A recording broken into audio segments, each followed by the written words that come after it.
Everyone, स्वागत है आप सभी का पॉडकास्ट विद विजय में।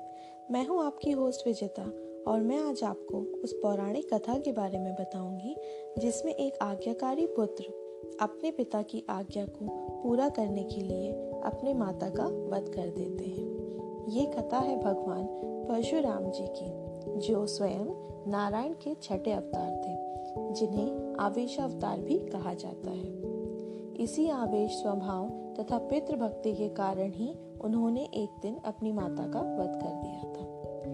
उनके पिता महान ऋषि जमदग्नि तथा माता रेणुका थी। वे अपने माता पिता की चौथी संतान थे। एक बार परशुराम जी की माँ माता रेणुका आश्रम के पास नदी में स्नान करने गई। वहां पर उन्होंने राजा चित्ररथ को अन्य अप्सराओं के साथ नौका विहार करते हुए देखा।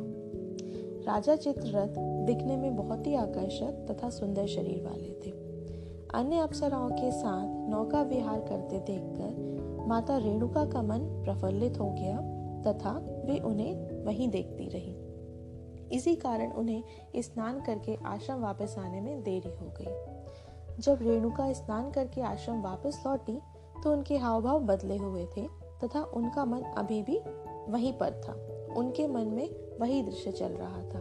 चूंकि ऋषि जमदग्नि एक महान तपस्वी थे, उन्होंने अपने तप के बल से संपूर्ण बात का पता लगा लिया तथा माता रेणुका का मन पढ़ लिया। यह देखकर उन्हें इतना अधिक क्रोध आया कि उन्होंने अपने सबसे बड़े पुत्र को माता का वध करने का आदेश दे दिया। उनका सबसे बड़ा पुत्र अपनी माँ के प्रेम में ऐसा नहीं कर पाया। तब उन्होंने अपने दूसरे तथा तीसरे पुत्र को आदेश दिया कि अपनी माता का वध कर दें, लेकिन वे भी ऐसा नहीं कर पाए। एक ओर माँ की हत्या का पाप लगता और दूसरी ओर पिता की आज्ञा की अवहेलना करने का पाप। यह उनके लिए एक धर्म संकट तो था, परंतु उन्होंने मात्र हत्या करने से मना कर दिया। अपने पुत्रों के द्वारा ऐसी अवहेलना होने पर ऋषि जमदग्नि को अत्यधिक क्रोध आया और उन्होंने अपने तीनों पुत्रों को श्राप दे दिया कि वे अपनी बुद्धि, विवेक तथा सारा ज्ञान खो देंगे। इसके पश्चात ऋषि जमदग्नि ने अपने सबसे छोटे पुत्र परशुराम को अपनी माँ रेणुका का मस्तक धड़ से अलग करने का आदेश दिया। पिता का आदेश मिलते ही परशुराम जी ने बिना देरी किए हुए पल भर में ही अपनी माँ का सर धड़ से अलग कर दिया।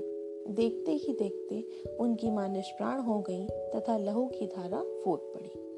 यह देखकर परशुराम जी के पिता जमदग्नि अत्यधिक प्रसन्न हुए तथा परशुराम जी को स्नेह पूर्वक कोई वरदान मांगने के लिए कहा। परशुराम ने समझदारी से काम लेते हुए अपने पिता से 3 वर मांगे। पहले वर में उन्होंने अपनी माँ को पुनः जीवित करने को कहा।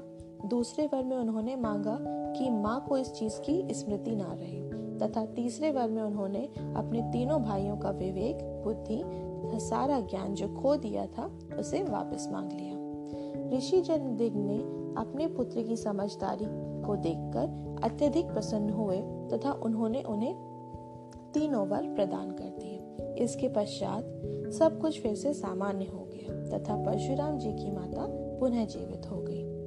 हालांकि भगवान परशुराम ने अपनी माँ रेणुका को पुनः जीवित तो करवा लिया था, परंतु उन पर मात्र हत्या का पाप लग चुका था। इससे मुक्ति पाने के लिए भगवान परशुराम ने भगवान शिव की कठिन तपस्या की तथा मात्र हत्या के पाप से मुक्ति पा ली। ये थी परशुराम जी के जीवन से जुड़ी एक कथा। इस प्रकार की अन्य पौराणिक कथाओं को सुनने के लिए मेरे पॉडकास्ट पर बने रहें और मेरे पॉडकास्ट को सब्सक्राइब करें। आपसे फिर मुलाकात होगी। धन्यवाद।